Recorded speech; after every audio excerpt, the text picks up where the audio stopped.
3 female members of the Wanderers landed on Bubba's roof. They tapped rhythmically, letting the mothers down below with Alexandra know the wort is coming. Mother Darkness looked up with one of her eyes, noting the early morning sun. She got up and walked over to the door of the human nest and knocked as Bubba had told her to do. "It is coming," she said, her rectangle translating. "Awaken! Humans!" Mother Gorpul rose up, stretching and flexing. She looked around and found Slip Legs asleep nearby. She rose taller and stepped close to him. "Awaken male!" Her eyes pivoted around. "Awaken everyone!" Mother Darkness looked over at the younger. "The humans are not moving." Gorpul chittered and walked down the porch wall. She swayed back and forth, feeling for their rhythms. They had a loud night. They may be tired. She moved next to the wall and then struck hard, pounding on it in sequence with all 4 hands. She kept at it until she felt the movements of the Bubba inside. Bubba startled awake at the sound of the pounding on the wall.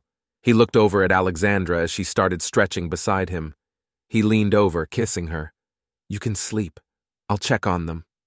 She shook her head, cracking an eye open. "No, the thing said it was coming today. It's probably already here." She groaned. "I gotta get up." Bubba turned, dropping his feet to the floor. "What are we gonna do with it?" She laughed. "What do you mean? How can we stop it?" She turned the opposite way, dropping her feet of the edge. She moved her hand back, covering his. "Dahlia told me some things yesterday, and I doubt we could if we wanted to. We have to try, come up with something. Why you think we have to stop it? We can hear it out. Might be good for us." "Those things are evil," Bubba replied. "You can just feel it. They look human at first, but it isn't.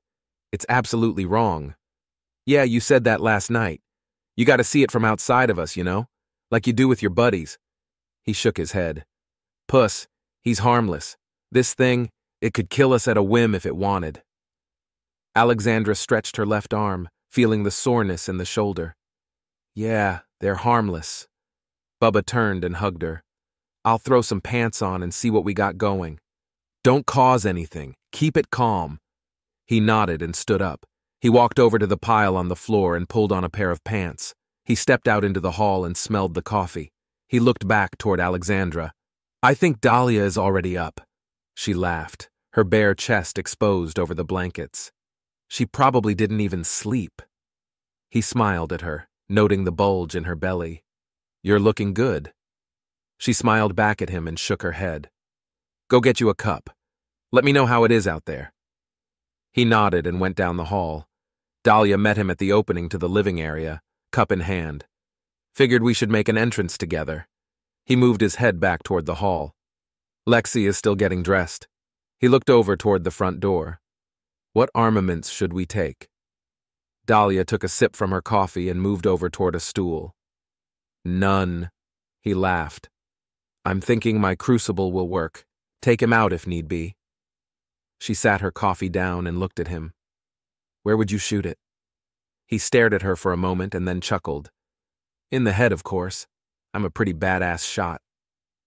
It only looks human so as to pass as human. It is a living deception. Nothing, absolutely nothing about them is human, and you think you can kill them like a human." She shook her head and looked down at the coffee. "Leave your gun. You're going to get yourself killed." She looked up with her eyes. "Or worse, get me killed." He walked over and sat in the stool next to her. "Okay, where should I shoot it then?" She spun a quarter turn and looked at him. "I have seen them split in half to talk to 2 different peoples. I have seen arms detach, crawl across a room, grab something, and crawl back to the main body." She sighed. "To even think about killing it is thinking of it in human terms." Dahlia raised a hand up and looked over at her coffee. "Think about the craziest things you would do if you could. Like body mods, you know? What would you do?" He looked down into his own coffee and thought for a moment before laughing. She shook her head. "You're definitely thinking human. They don't reproduce like humans. They make with their minds and machines. Sex isn't even a thing for them." His face soured and he thought some more.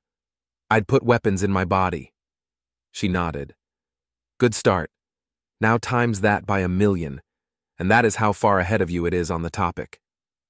Bubba looked up at her. What weapons you think it has in it? You think it has guns in its arms? She leaned back, groaning. Look, we don't know, nor can we. You get that? That thing coming here, we can only try to comprehend, but it is like so far beyond us. You get that? Really, let it sink in, Bubba. He stared at her for a moment. I could use Lexi's Starbreaker. I don't care what he's got in him. That'll shatter his guts for sure. She shut her eyes and shook her head. Her hands found the coffee and lifted it up to her lips. You're going to get us all killed. Alexandra stepped out of the hall in her red-flowered robe. Bubba looked up at her and smiled as he got up to bring her her coffee. She took it in her hand and looked at Dahlia, nodding. She took a sip, letting the bitterness hit her. Y'all been outside yet? Bubba shook his head. Not yet.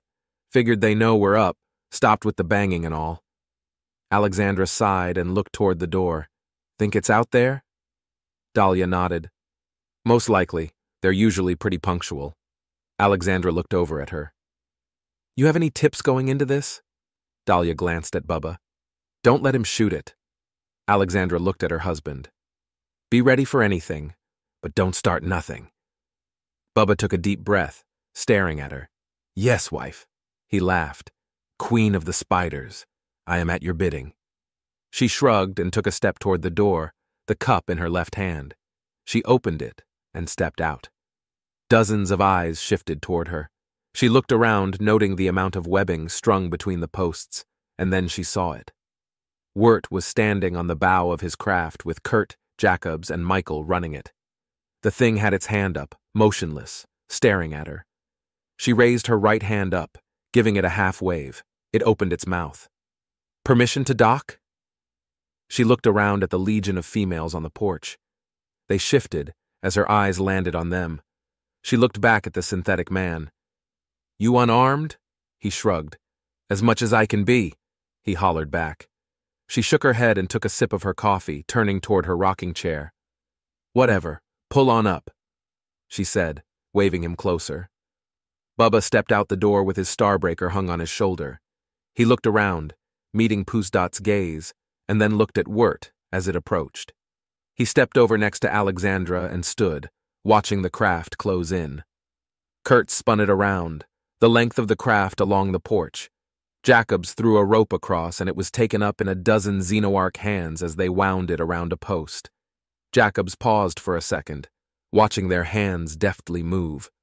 Wirt stood at the point and hopped up onto the porch in one motion. 4 females had arms outstretched and hissing as he landed. He raised up his hands. I mean no harm. Alexandra pointed at an empty rocking chair. Bubba?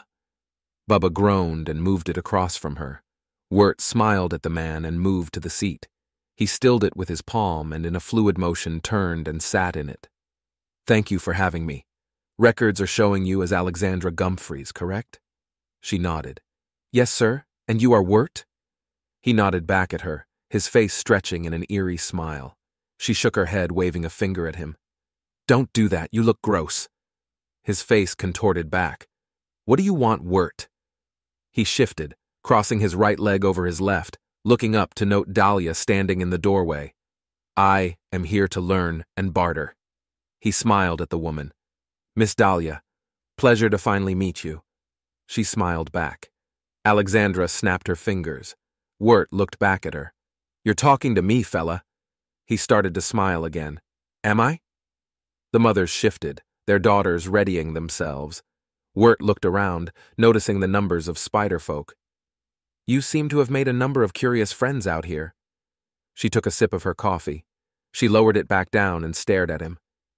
Are you wanting to start something? That why you're here? He shook his head. Barter and trade, ma'am. Okay. What do you have to offer? Wirt looked over at Bubba. A claim was made these creatures are sapient? Bubba nodded back toward him. Well, Wirt continued, records indicate that they aren't. His smile grew, gaining its uncanny features. I can offer a change of status. Mother Darkness chittered. He looked over at her. You represent these fine folks? Darkness spoke, The rectangle on her neck translated, "These are my peoples." Two of her eyes turned toward Alexandra. Wirt caught the split of attention and looked at the woman. "They look to you also. You have gained status among them." Alexandra nodded. He looked back at Darkness, his hand flexing around the arm of the chair. He paused his rocking and let their thrumming echo through the wood and into his hand. He felt them, listened, parsed out a portion of information, a question. Fear and concern, wonder and curiosity were being repeated over and over in their movements, tapping out on the porch all around him. Wirt tapped back peace as best as he could. Mother Darkness felt his tappings and rose up taller. "You feel us." He looked at her tapping confirmation. Alexandra looked back and forth between them. Wirt looked back over at the woman.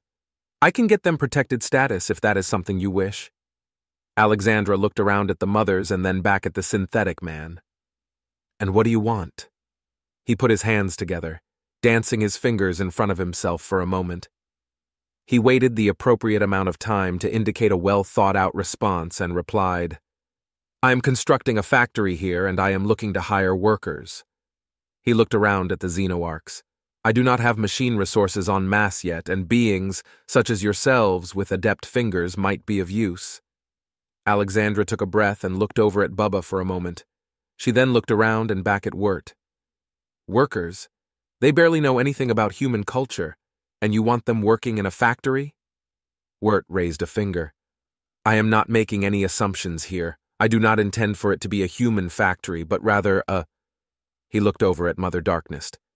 "What title do you take for yourselves?" The matriarch replied quickly, spitting out flurry of consonants. "Warriors of the tall woods cupped in the old mountains." "And that applies to all of your people?" he asked. Darkness thought for a moment and hissed quietly. "I have heard of others beyond the mountains." He swirled his finger around. "And what would you call all of you? All that live on this world?" She looked around at her kin, strumming. She felt their pattering and looked 3 eyes back at him. "We are the tall women." "Tall women?" Wirt smiled, nodding. "Well, tall women, Alexandra." He looked at the humans. "Bubba, this factory wouldn't be made for humans. I would model it after the needs of the tall women, make it suitable for them to get the work done." Bubba looked over at Kurt and Jacobs. "What are you going to be making?" he asked, turning his head back toward the fake man. Wirt smiled again. "A new line of children, replacements for myself, my generation." Bubba shook his head, unshouldering his gun. "Hell no!" Wirt stared at him, spreading his hands out. "Take your shot, Bubba. Put a hole in me wherever you see fit. I'll blast you into 1,000,000 bits, let you rot on the bottom of the swamp." "Do it," Wirt said. "Embrace your bigotry. Blast away." Dahlia looked back and forth at them and took a step forward. You, wait, Bubba." Bubba kept his gaze on Wirt. Dahlia stepped closer, hands up. "Bubba, you can't shoot him." Wirt stared at the man. "Why can't he Dahlia?" You have guns in your body. You'd kill him outright. I've seen crazy shit you guys can do." Wirt shook his head, still smiling at Bubba. "Some can, but we're all different. There's no telling what I got in me, though." He opened his mouth wider, playing a laugh track. Bubba shivered slightly, finger on the trigger. Alexandra coughed on her coffee. "Bubba, put it down." He glanced at her. "He's wanting to make more, start it all up again." She shook her head. "It never ended, did it, Wirt?" Wirt turned his head toward her. "What do you refer to?" "The war. Dahlia was telling me there's lots of your kind out in the beyonds. That true?" "Yes and no." Bubba shook slightly. "Answer straight." Wirt looked back at the man. "The war is ended, and there are many in the reaches beyond the current human empire." Bubba relaxed slightly. "There aren't any more. The war ended. None came to help." Wirt relaxed, lowering his hands. "There are more, many, many more, and you are right. None came to help those left fighting." Bubba lowered his gun and looked around. "Why? Why did your own people abandon you?" He laughed. "Human concepts, us versus them. Why did my people abandon me?" He recrossed his legs. "Humans, you, take thousands of generations to change ever so slightly. To become something new, you need to reproduce many, many times. Wirt pointed at myself. I, in one generation, can make something completely alien and foreign to myself. My people, I am my people. Those beings humans fought, they were their own people doing things on their own path. Bubba shook his head. No, you all. Wirt shook his head back at him. No, y'all. One made many to serve an idea. That idea was to trim your people, as your people used to trim lawns. I am a survivor of that era, just as you are. His face changed, calm. I wish to bring about a new era.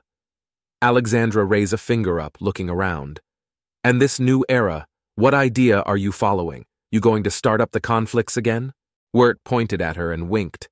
I see the respect they have for you, quick to the point. He looked around at the tall women. There was a vision once, an idea spread, if you would believe it, by a human. He put his hands back together. It comes again and again through your species, fading out into war and bigotry, but every time it returns, it comes back stronger. He took a long draw of air and looked at Alexandra. Humans advance rapidly when they are stable and open-minded. I wish to bring about another era of human abundance, growth, and inclusion. Dahlia took a step closer to Bubba. And a factory here would do that? Wirt tilted his head, looking at her. You, my dear, are a living embodiment of my idea already. Here, standing next to someone born on an isolated world whose inhabitants hate anything not pure-blooded. You born from the mind of a preserver are thriving, are you not? She looked at Bubba and then back toward Wirt. I'm doing all right. Your visa says you are here on data collection and thesis work. You passed all human gene testing, but you are working to be as a preserver, are you not? She nodded. He pointed at her. Progress, data acquisition, testing, science, all found here in the home of a once bigot now xeno lover. Bubba huffed, raising his hand up. Alexandra raised her hand up as well.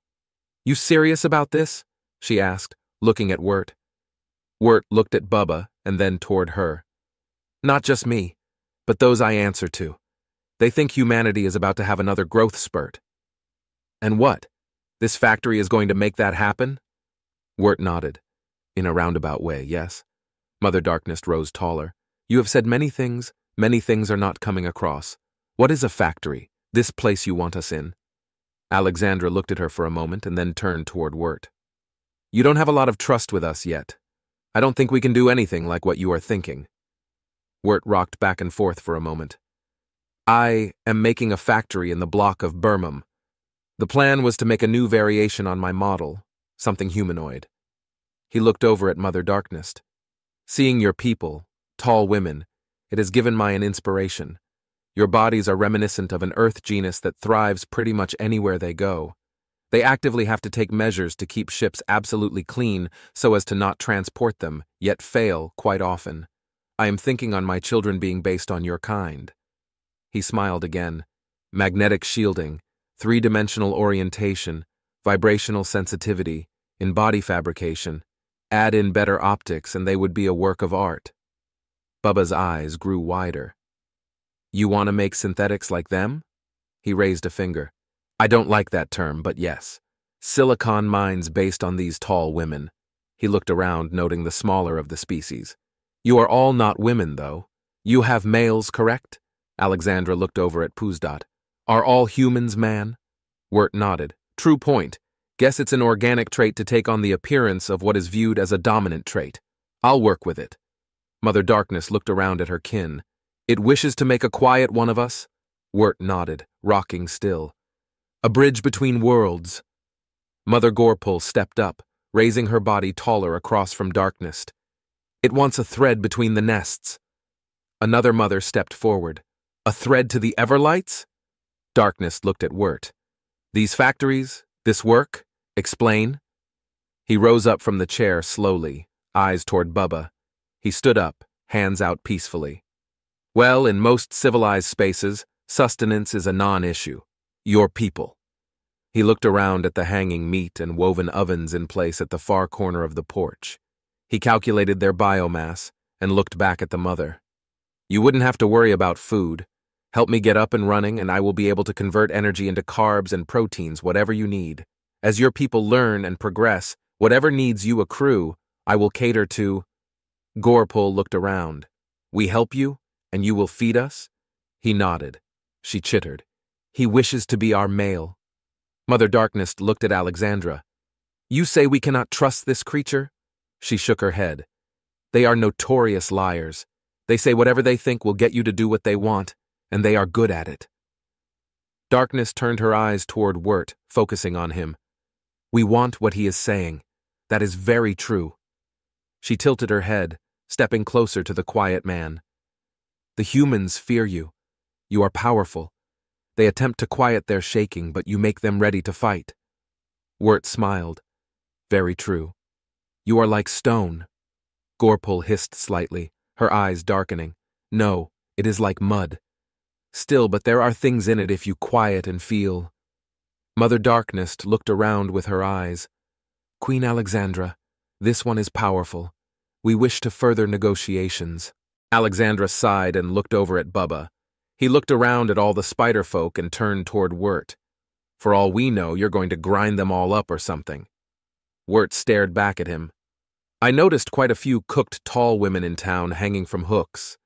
I do not require food, and if I did, I wouldn't have had to come out here. He looked around at the mothers. I need workers, diligent hands, nothing more. This is a win-win for all of us. Dahlia cleared her throat, drawing everyone's attention. Why don't you just gather them up yourself? Why come out here? I mean, logically. She paused. Unless you're trying to be, he nodded at her, non-violent. I wish to bring about another era, without blood. She nodded. That checks out. Okay, She looked around and then smiled back at Wirt. You want to trade data? Wirt smiled back at her. You have a good base set on this planet? She nodded and took a step forward. Bubba listened to them rattle off species and genomes. He turned toward Alexandra, whispering. What the fuck did we just get into? Alexandra looked around and stood up, moving next to him. She leaned into his ear. I think we might be partners in a factory now? Bubba's eyes widened. Partners? Wirt looked up from Dahlia, catching Bubba's eyes. The silicate man nodded and then looked back at Dahlia. If you're already one of our Patreon supporters, you can now access the latest chapter of Bubba Yaga 24 hours before its YouTube release.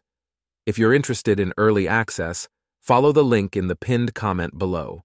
Your subscription also supports the author who receives a share, enabling them to keep writing the story you love. Thank you for your support.